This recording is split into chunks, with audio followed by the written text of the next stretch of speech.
কৃতিত্বটা হচ্ছে সেনাবাহিনীর, তাও সেনাবাহিনীর নিচের দিকের যারা ফিল্ডে যারা অফিসার এবং তারা একবার 5th অগাস্টে একটা বিরাট ঘটনা ঘটায় দিছে।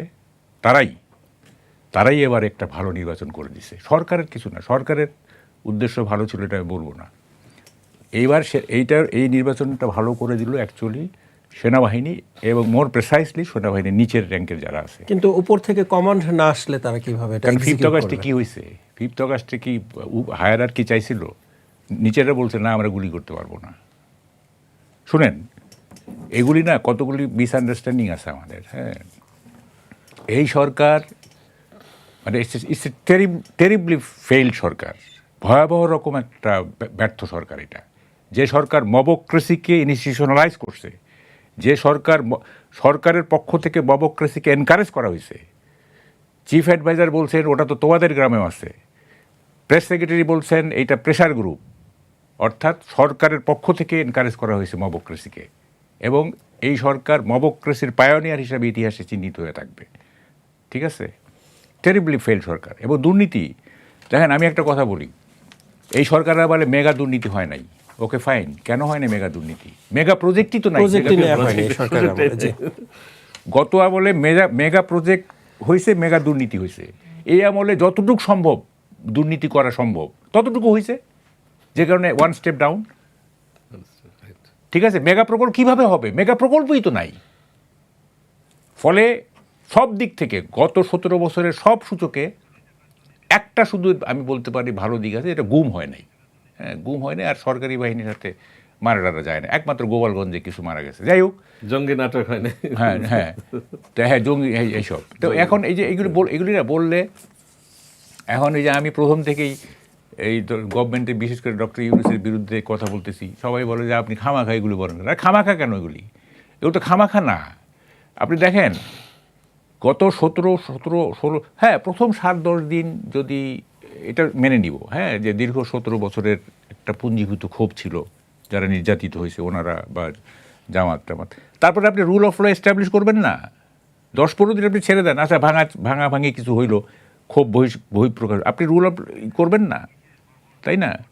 যেমন উনি এমপি হয়েছে না, ওনার এলাকায় যদি ধরেন যে কিছু টুকটাক 2-1 দিন এরকম হয়, এটা হইতে পারে বিজয় উল্লাসে, থার্ড ডেতে তো উনি রুল অফ ল এস্টাবলিশ করবে। তা না হলে কিসের এমপি উনি, তাই না? প্রথম 2-1 দিন হইতে পারে। তারপরে তো আমরা দেখেছি যে একটি বিশেষ ভবনকে পরপর 3 বার যে সেখানে ভাঙা হয়েছে। যাই হোক, এগুলি কবর থেকে লাশ তুলে সেটি আর্মি দ্বারাই আছে, 2টা মিডিয়া জ্বলতেছে, ফোন করছে ওখানে আর্মি দ্বারাই আছে, এখান থেকে কোনো নির্দেশ আসে নাই, অথচ গোপালগঞ্জে নির্দেশ গেছে যেহেতু এনসিবি আক্রান্ত হয়েছে। ভবিষ্যৎ হোক নিরাপদ, বিনিয়োগ হোক বিশ্বস্ত, আর আমার পছন্দ সল্ট বে। ওয়েলকাম টু সল্ট বে। গোপালগঞ্জে নির্দেশ যায় নাই, আর্মি 2-4-5টা লোক মেরে ফেলে নাই, এখান থেকে নির্দেশ গেছে যেহেতু ওনার নিয়োগকর্তারা আক্রান্ত হয়েছে। হ্যাঁ, আর এখানে যেহেতু মিডিয়া আক্রান্ত হয়েছে, আর্মি দ্বারা এসে কোনো নির্দেশ আসে না। কিন্তু আমরা দেখেছি যে ওখান থেকে ক্যান্টনমেন্ট বেশি দূরত্ব নয়, জাহাঙ্গীর গেট, তারপরে মানে প্রথম আলো ডেইলি স্টার থেকে জাহাঙ্গীর গেটের দূরত্ব বেশি একটা নয়। দূরত্ব বাদ দেন না, ওখানে তো আর্মি ছিল, এবং নুরুল কবির তো বারবার ফোন দিচ্ছিল অ্যাডভাইজার, নোবডি রেসপন্ডেড। শুনেন, এগুলি বলেন না, আমরা যা দেখছি 16-17 মাস, হ্যাঁ, ইকুয়ালি ব্যাড। ওই 17 বছর যা হয়েছে ভিন্ন চরিত্রে ভিন্ন বৈশিষ্ট্যে, এটা ইকুয়ালি খারাপ।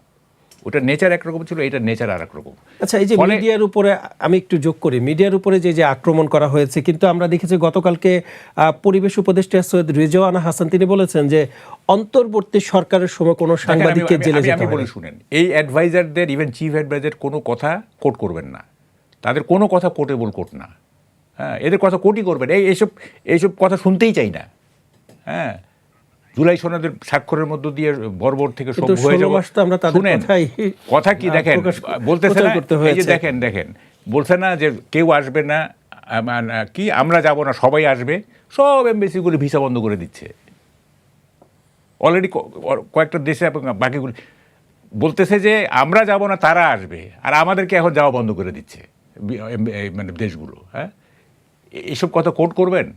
হ্যাঁ, এই যে অত কিছু বাদ দেন, এই যে আমাদের আনিস আলমগীর জেলে আসে না, পান্না জেল খেটে আসে নাই, এই যে এরা জেলে নাই, শাকিল, রূপা টুপা এরা জেলে নাই, আপনি বলতে পারতেন যে হ্যাঁ কিছু জেলে আছে, তাদের বিরুদ্ধে মামলা আছে, আপনি বলতেছেন কেউ জেলে নাই। এবং আপনি একটা স্ট্যাটিস্টিক দেখেন, কত লোক জেলে, কত সাংবাদিক জেলে আছে, কত নিগ্রহ মানে দুর্নীতি কি বলে যে নির্যাতিত হয়েছে, কতজনের বিরুদ্ধে জীবনের থ্রেট আসছে, এগুলো একটা স্ট্যাটিস্টিক বাইরে হয়েছে তো। সুতরাং তাদের কোনো কথাই বলবেন না। কতগুলি লোক, এই যে press secretary Rizwana, Asif Nazrul, even chief adviser, এদের কোনো কথা কোট করবেন না। হ্যাঁ, এগুলো কোটেবল কোট না। আপনি কোট করবেন যারা রিয়েলি, যারা মানে কি বলে যে বিজ্ঞ সৎ, তাদেরকে কোট করবেন আপনি। এদের কথা কোট করতেছেন কেন? কিন্তু এরা তো গত 16 মাস নেতৃত্ব দিয়েছে এতো আমি তো ওই যে মানে, এবং যার বিনিময়ে আমরা দেখেছি যে 16 মাসে বেশি সময় দিয়ে উদ্দেশ্য প্রণোদিতভাবে মামলা হয়েছে সংবাদকর্মী। যা হয়েছে না, যা হয়েছে গত 16 মানে প্রথম দিকে যা হয়েছে, মানে কি বলবো, মানে হত্যা করা তো দূরের কথা, হত্যার চিন্তাও মাথাতে থাকার কথা না, সেই সমস্ত লোক হত্যা মামলার আসামি হয়ে গেছে। আপনি তাদের বিরুদ্ধে দিবেন দুর্নীতির মামলা, যারা দুর্নীতি করছে, তাই না? আপনি হত্যা মামলা দিয়ে বসে আছেন। হ্যাঁ, এটা ফাইজলামি না এগুলি? কতগুলি হত্যা মামলা হয়েছে বলেন, এমন সব লোকের নামে, যেমন আমাদের এডিটর ছিল সাইফুল ভাই, তার বিরুদ্ধে হত্যা মামলা, এত নিরেট একটা ভদ্রলোক, হ্যাঁ, সে বলে হত্যা করছে। আচ্ছা বলেন দেখি, আমেরিকাতে একেবারেই একেবারে নাম পরিচয় গোত্রহীন, কোনো সম্ভ্রান্ত না, কিছু না, কিন্তু কোয়ালিটি থাকলে উপরে, যেমন Madonna, street girl, she became one of the most celebrity in America, she was street girl, রাস্তার মেয়ে ম্যাডোনা। কেমনে হয়েছে এটা? It is a faceless society. ওর চেহারার দিকে কেউ তাকায় নাই। ও ক্লিন্টনের ভাগনা না বুশের মানে ভাগ্নি না ভাতিজা, এগুলো কেউ দেখবে না। অথচ বর্ণবাদ ওদের সবচেয়ে বড় সমস্যা, হ্যাঁ, সমস্যা ছিল, তাই না? তা আমাদের সোসাইটিটাকে ফেসলেস করতে হবে, কোনো চেহারার দিকে তাকানো যাবে না, কর্মের দিকে তাকাতে হবে। হ্যাঁ, যে এইটা বিএনপি, স্বজনপ্রীতি, এগুলি নেপোটিজম, এটা টোটালি